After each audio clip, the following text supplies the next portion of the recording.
Well, it's over. I'm finding it difficult to believe, but Peter Jackson has finally concluded his epic Middle-earth saga with The Hobbit, The Battle of the Five Armies.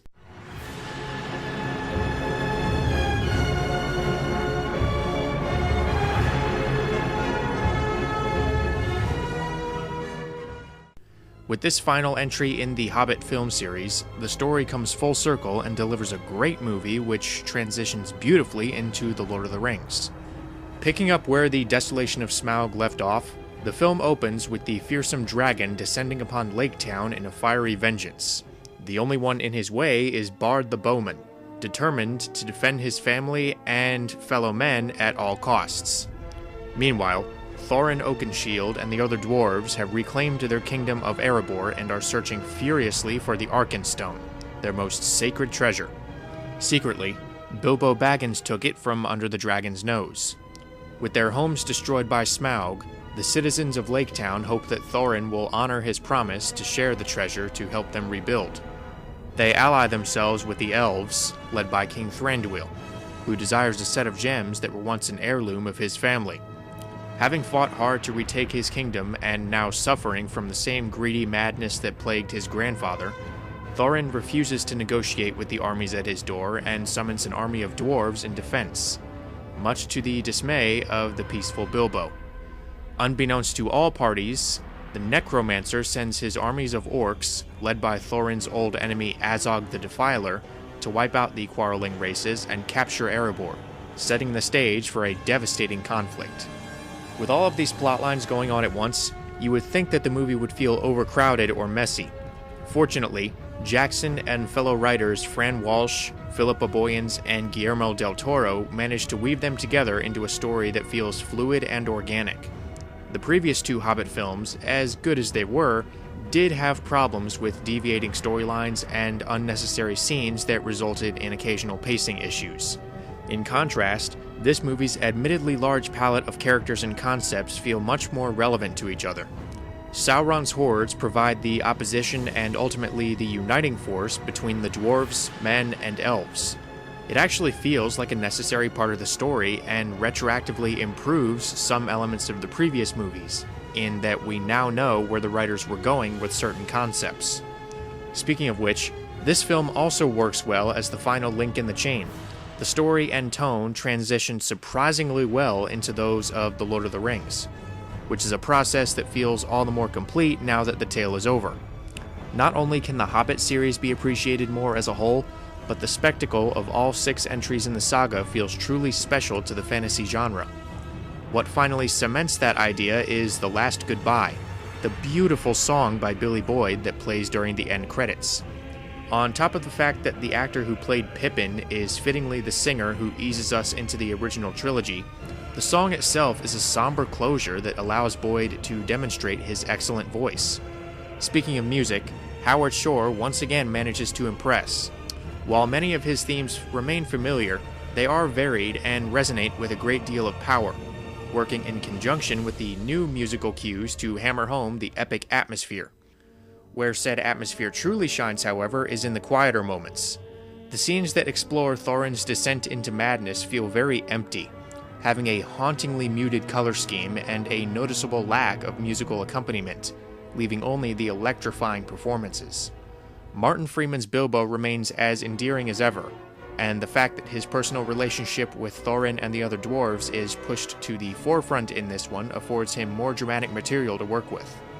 He still retains the humble and polite hobbit-like demeanor, but he has a great deal more decisiveness and nobility in his bearing that are conveyed exceptionally. Likewise, Richard Armitage gives his best performance in the series as Thorin, constantly at war with himself and never allowing the character to slip to the point of being unlikable.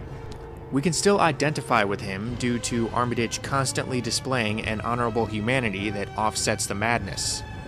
He's fought hard to reclaim his home, and after being essentially in a position of powerlessness through a lot of the journey, he doesn't feel like submitting to the armies that are at his door.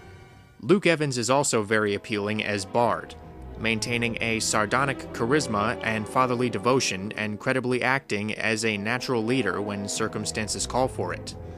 Of course, Ian McKellen remains every bit as precise, rough, and wise as Gandalf. Despite the fact that the character has become iconic at this point, the performance is just as fresh as ever. Lee Pace is still coldly arrogant as Thranduil, but he is allowed to infuse a bit more power and emotion into the character with the raised stakes.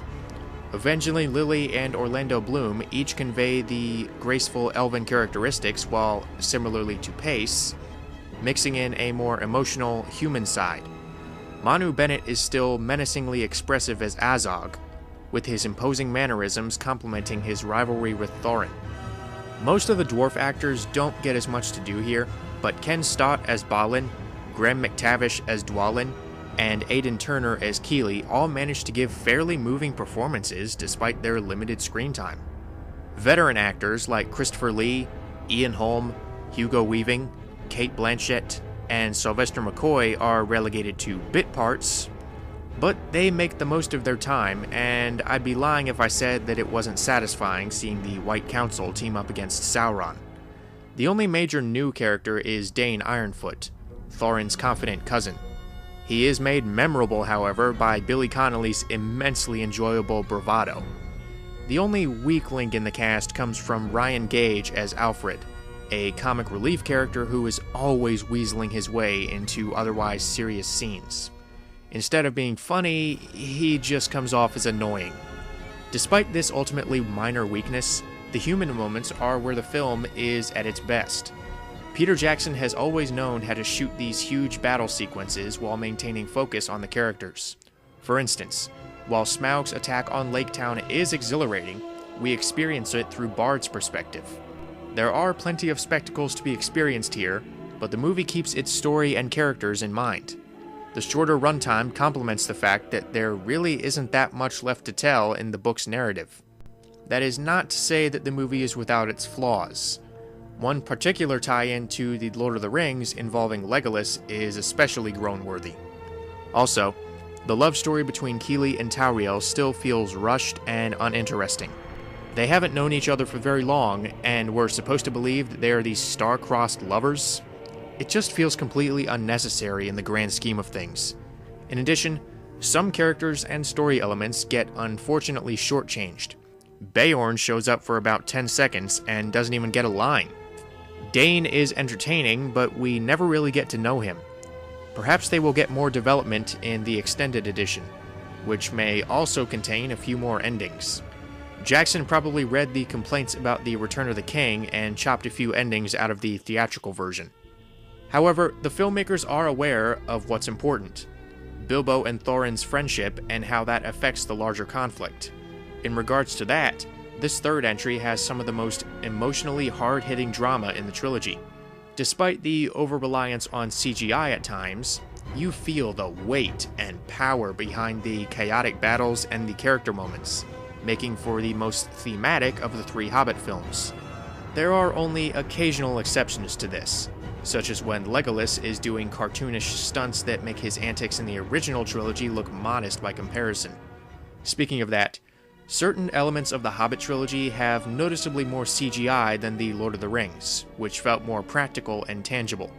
In these films' defense, though, the CGI is pleasing to the eye and never eclipses the narrative, and its application to a more fantasy-filled tale like The Hobbit works more than if the same was done for the slightly more grounded Lord of the Rings story. The Hobbit movies ultimately fail to reach the heights of Peter Jackson's first Middle-earth trilogy, but they don't have to in order to be enjoyed. Let's face it, the original three are some of the greatest movies ever made, so it was a tall order. With this prequel trilogy, new stories are told, showing us more of the richly detailed world. This is all concluded pretty well with The Hobbit: The Battle of the Five Armies. The character arcs are brought to a head, the acting is compelling, the action sequences are thrilling, the effects, for the most part, are top-notch, the story is more focused and engrossing, the direction and cinematography are strikingly epic, and the atmosphere is appropriately bleak and emotionally charged in a manner that connects the two trilogies shockingly well. It's just a genuinely entertaining experience and a memorable send-off to Middle-earth.